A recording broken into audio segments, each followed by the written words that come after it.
First I'd like to thank to the committee of this conference, and the organization, and also Professor Lev and Judy for being kind and having solved all my problems for coming here. Thank you very much.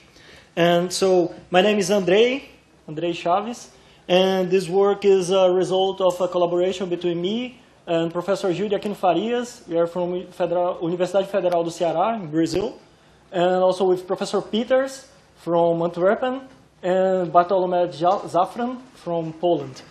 So maybe most of you must know about these people who had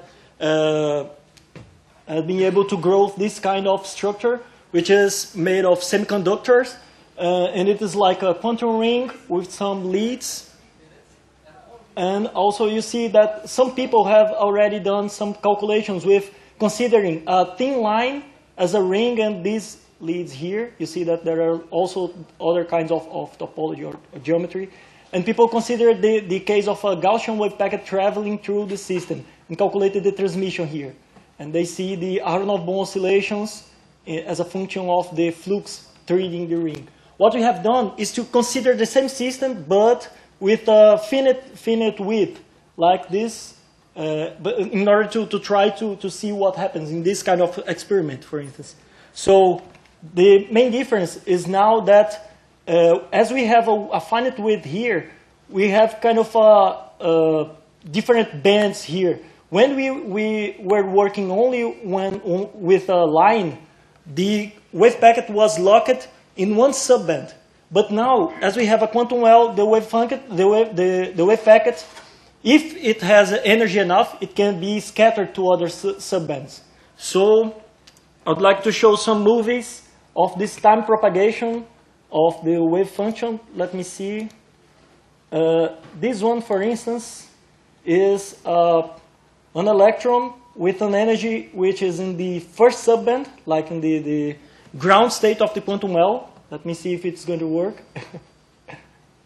So you can see that the wave packet passes through the ring, and you see that it starts in the first subband here, and in the other side you see that it has only one peak, so it's still in the first subband. Here it's still in the first subband also. You have only one peak in this part. But let us see what happens if I start with a higher energy, like 180. This is energy enough to go to the second subband. So here you see that here you have a second subband state because you have two peaks. But here you have only one peak, so you are still in the first subband. But if you put a magnetic field, something strange happens. The second subband state is allowed to get out of the ring. And that's what I'm going to show. The phase due to the magnetic field makes the wave function to be able to get out in the second subband instead of the first one.